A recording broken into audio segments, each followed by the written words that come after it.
ಒಂದಿಷ್ಟು ಪಾತ್ರಗಳ ಮುಖಾಂತರ ಅಭಿಮಾನಿಗಳಿಗೆ ಇನ್ಸ್ಪಿರೇಷನ್ ಆಗುವಂತ ಬೇರೆ ಇರುತ್ತೆ. ಇಂಥದ್ದೊಂದು ಸಂದರ್ಭನೂ ಕೂಡ ಗೆದ್ದು ಈಗ ನೀವು ಇನ್ಸ್ಪಿರೇಷನ್ ಆಗ್ತಾ ಇದ್ರೆ, ಯಾಕಂದ್ರೆ ಸಹಜವಾಗಿ ಇಂಥದ್ದೊಂದು ಸಂದರ್ಭ ಬಂದಾಗ ಫೇಸ್ ಮಾಡೋದು ತುಂಬಾ ಡಿಫಿಕಲ್ಟ್ ಆಗಿರುತ್ತೆ. ಸಹಜವಾಗಿ ಕುಗ್ಗಿ ಹೋಗ್ತಾರೆ. ಸೊ ಅಂತ ಸಂದರ್ಭಗಳನ್ನು ಫೇಸ್ ಮಾಡೋರ್ಗೂ ಕೂಡ ಈ ಸಿಚುವೇಶನ್ ಇನ್ಸ್ಪಿರೇಷನ್ ಆಯ್ತು. ಧೈರ್ಯ ಕೊಡೋರು ಇವರು ಜಾಸ್ತಿ ಮನೆಯವರು ಇಲ್ಲೇ ಪಕ್ಕದಲ್ಲೇ ಇದ್ದಾರೆ. ಅವರಿರ್ಬೋದು, ಫ್ರೆಂಡ್ಸ್ ಇರ್ಬೋದು, ಸಂಬಂಧಿಕರು ಇರ್ಬೋದು.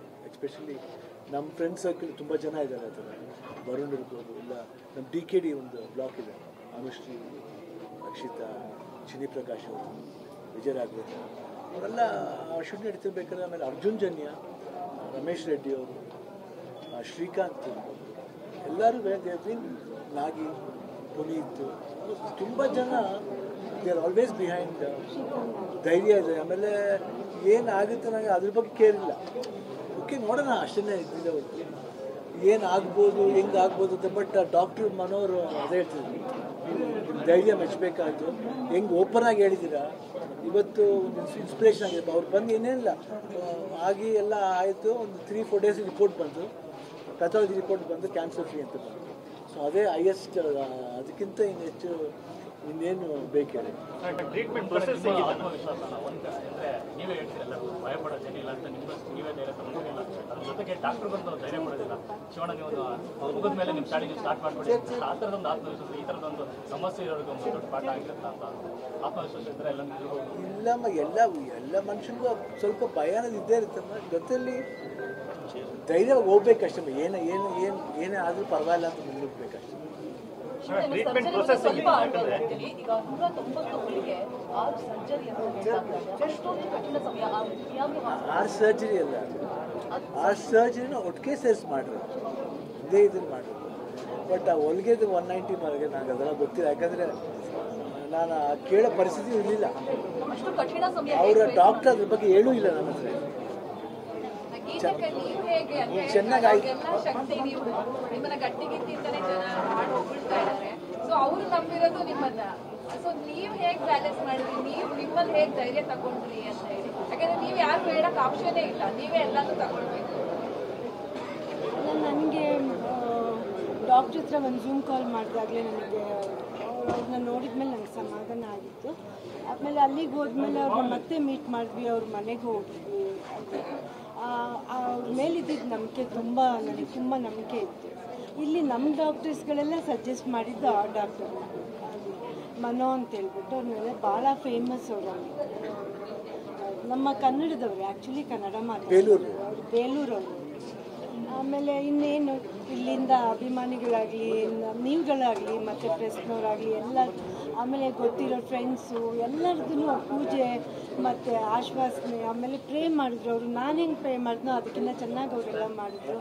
ಸೊ ಆಮೇಲೆ ಎಲ್ಲದಕ್ಕಿಂತ ಹೆಚ್ಚಾಗಿ ಸ್ಥೈರ್ಯ ಇವ್ರ ಹತ್ರ ಇತ್ತು. ಅವ್ರು ಚೆನ್ನಾಗಿ ಧೈರ್ಯವಾಗಿ ನಾನು ಮಾಡಿಸ್ಕೊಂಡು ಎಲ್ಲೂ ಯಾವತ್ತೂ ಹೇಳಿಲ್ಲ ನಾನು ಮಾಡಿಸ್ಕೊಳ್ಳಲ್ಲ ಅಂತ. ಇದ್ರ ಬಗ್ಗೆ ಫಸ್ಟ್ ಈ ವಿಷಯ ಬಂದಾಗ ಅವ್ರು ಕೇಳಿದ್ರು ಡಾಕ್ಟ್ರ್ ಹತ್ರ, ಇಲ್ಲಿ ಡಾಕ್ಟರ್ನ, ನಾನು ಇಷ್ಟು ದಿವಸ ವರ್ಕ್ ಮಾಡಲೇಬೇಕು, ನೀವು ಅದಕ್ಕೆ ಪ್ರಕಾರ ಹೇಳಿ. ಅದಾದಮೇಲೆ ಎಲ್ಲೂ ಮಾಡಿಸ್ಕೊಳ್ಳಲ್ಲ ಅಂತೆಲ್ಲ ಏನೂ ಹೇಳಲಿಲ್ಲ. ಆಮೇಲೆ ಅಲ್ಲಿ ಆಪ್ರೇಷನ್ ಆದಮೇಲೂ ಅಷ್ಟೇ ಸೆಕೆಂಡ್ ಡೇಗೆ ಇವಾಗ ಡಾಕ್ಟ್ರ್ ಹೇಳಿದ್ರು ಅವತ್ತೇ ನಡೆಸ್ತೀನಿ ಅಂತ. 2ನೇ ದಿವಸನೇ ನಡೆಸಿದ್ರು ಅವ್ರಿಗೆ.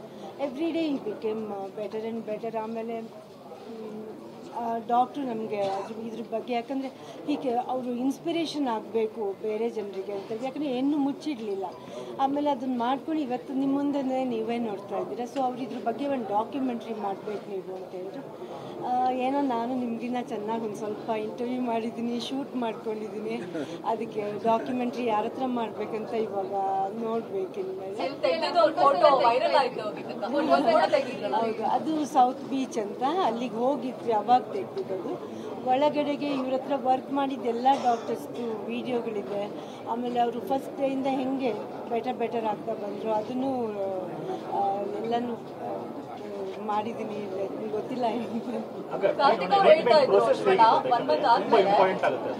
ಪ್ರೊಸೆಸ್ ಹೇಗಾಯಿತು ಅಂತ ಸ್ವಲ್ಪ ಹೇಳೋದಾದ್ರೆ, ಆಪರೇಷನ್ ಆಗಿ 2 ದಿನಕ್ಕೆ ಎನರ್ಜಿ ಎದ್ದಿದ್ಕೊಂಡು ಓಡಾಡೋದೆಲ್ಲ ಓಕೆ, ಅದು ನಾವು ಊಹೆ ಮಾಡಿದ್ದೇವೆ. ಶಿವಣ್ಣಗೆ ಆ ಎನರ್ಜಿ ಇದೆ ಅಂತೇಳಿ. ಆ ಪ್ರೊಸೆಸ್ ಹೇಗಿತ್ತು ಅಂತ, ಟ್ರೀಟ್ಮೆಂಟ್ ಏನೇನು ತಗೋಬೇಕಾಗಿತ್ತು, ಏನೇನು ಫುಡ್ ತಿನ್ಬೇಕಾಗಿತ್ತು, ಹೇಗೆ? ಫುಡ್ ಕೇಳಬೇಡಿ, ಭಾಳ ಕಮ್ಮಿ ಅದು. ಯಾಕಂದ್ರೆ ಟೇಸ್ಟ್ನು ಬಂದಿರಲಿಲ್ಲ ಪ್ರಾಪರಾಗಿ, ಕರೆಕ್ಟಾಗಿ. ಫಸ್ಟ್ 3-4 ಡೇಸ್ ಬರೀ ಲಿಕ್ವಿಡ್ ಡಯಟ್ಲೇ ಇದ್ದಿದ್ದು. ಅದಾದಮೇಲೆ ಸ್ವಲ್ಪ ರಸಮನ್ನು ಇವರೇ ಅಡುಗೆ ಮಾಡ್ತಾಯಿದ್ರು. ಅಲ್ಲೂ ಕಿಚನ್ ಓಪನ್ ಆಗಿತ್ತು, ಅಲ್ಲೇ ಒಂದು ಕಿಚನ್ ಓಪನ್ ಮಾಡಿದರು. ಆಮೇಲೆ ಸ್ವಲ್ಪ ಊಟ ಮಾಡಿದ್ರು. ಇವಾಗ ಸ್ವಲ್ಪ ಬೆಟರ್. ಬಟ್ ಸೆಕೆಂಡ್ ಡೇ ಅಂದರೆ ನನಗೇನಂದರೆ ಏನು ಹೇಳ್ತಾರಲ್ಲ ಏನೋ ಇರ್ಬೋದು ಅಂತ ಏನೋ ಸ್ಟಾರ್ಟ್ ವಾಕ್ ಮಾಡೋಕ್ಕೆ ಶುರು ಮಾಡಿದೆ. ಫಸ್ಟ್ ಸಪೋರ್ಟ್ಲಿ ಮಾಡಿದ್ರು, ಏನೋ ಇಟ್ಕೊಂಡು ಹೋಗ್ಬೇಕಾಗಿತ್ತು. ಸೆಕೆಂಡ್ ಡೇ ಥರ್ಡ್ ಡೇಯಿಂದ ವಿತೌಟ್ ಐ ಶು ವಾಕ್ ಆಫನ್ ವಾಕ್ ಮಾಡ್ತಾಯಿದ್ದೆ. ಅದು ಸ್ಲೋವಾಗಿ, ಯಾಕಂದ್ರೆ ನಾನು ತುಂಬ ಹರ್ಟು ಮಾಡ್ಕೊಬಾರ್ದು. ಯಾಕಂದರೆ ಮೇಜರ್ ಆಪ್ರೇಷನ್ ಆಗಿರೋದ್ರಿಂದ ಅದನ್ನು ತುಂಬ ಹರ್ಟ್ ಮಾಡಿ ನಾನು ಫೋರ್ಸ್ ಮಾಡಬಾರ್ದು, ಏನೇ ಮಾಡ್ತೀನಿ. ಸೊ ಅದನ್ನ ಈಗ ನಾನು ಸ್ವಲ್ಪ ಫೋರ್ಸ್ ಮಾಡೋದು ಜಾಸ್ತಿ. ಹೇಳ್ತಾ ಇರ್ತಾರೆ, ಅವಾಗ ಕಂಪ್ಲೇಂಟ್ ಮಾಡ್ತಾ ಇರ್ತಾರೆ, ನೀವು ತುಂಬ ಫೋರ್ಸ್ ಮಾಡ್ತೀನಿ ಅದಕ್ಕೆ ಸ್ವಲ್ಪ ಕಟ್ ಡೌನ್ ಮಾಡ್ಕೊಂಡು. I don't know some of that confidence ಅಂತ.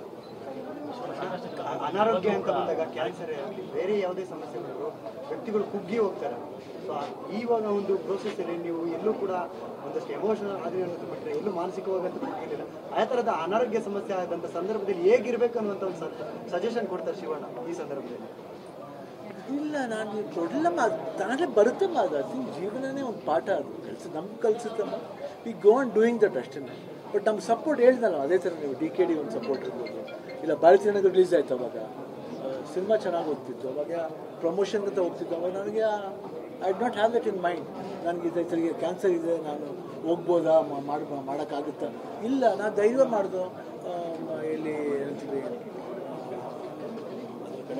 ಪ್ರಮೋಷನ್ಸ್ ಇರ್ಬೋದು, ಇಲ್ಲಾಂದರೆ ಇಂಟರ್ವ್ಯೂಸ್ಗಳಿರ್ಬೋದು, ಇಲ್ಲ ಊರಿಗೆ ಹೋಗಿ ಸಿರ್ಸಿಗೆ ಹೋಗಿದ್ದು, ಎಷ್ಟು ದೂರ ಟ್ರಾವೆಲ್ ಮಾಡಿದ್ದು, ಹುಬ್ಳಿಗೆ ಹೋಗಿದ್ದು.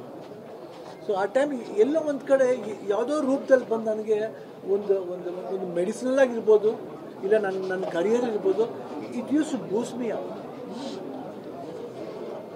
DKD ಅವಾಗವಾಗ ಹೇಳ್ತಿದ್ದೆ, ನಾನು ಡ್ಯಾನ್ಸ್ ಮಾಡೋದು ಇವ್ರು ಹೇಳ್ತೀವಿ, ಇಲ್ಲ ಕರಿಬೇಡಿ ಅವಾಗವಾಗ, ಸ್ವಲ್ಪ ಕಟ್ ಡೌನ್ ಮಾಡಿ ಅಂತ. ನಾನು ಹೇಳಿದೆ, ಯಾಕೆ ನಾನು ಕರಿತಿಲ್ಲ ಡ್ಯಾನ್ಸ್ ಮಾಡೋಕ್ಕೆ, ಇದು ಆಗಿದೆ ಅದಕ್ಕೋಸ್ಕರ. ಇಲ್ಲ, ಕರೀರಿ ನೀವು. ಶಿವಣ್ಣ ಇಲ್ಲಿ ಮಾತ್ರ ಅಲ್ಲ, ಅಲ್ಲೂ ಕೂಡ ಅದ ನೀವು ಡ್ಯಾನ್ಸ್ ಬಗ್ಗೆ ಮಾತಾಡುವಾಗ ನೆನ್ಪೋದು, ಅಲ್ಲೂ ಕೂಡ ಕನ್ನಡಿಗರನ್ನ ಹಾಡು ಹೇಳಿ ರಚಿಸಿರುವಂಥದ್ದು. ಆ ಸಿಚುವೇಶನ್ ಆಗಿತ್ತು. I felt like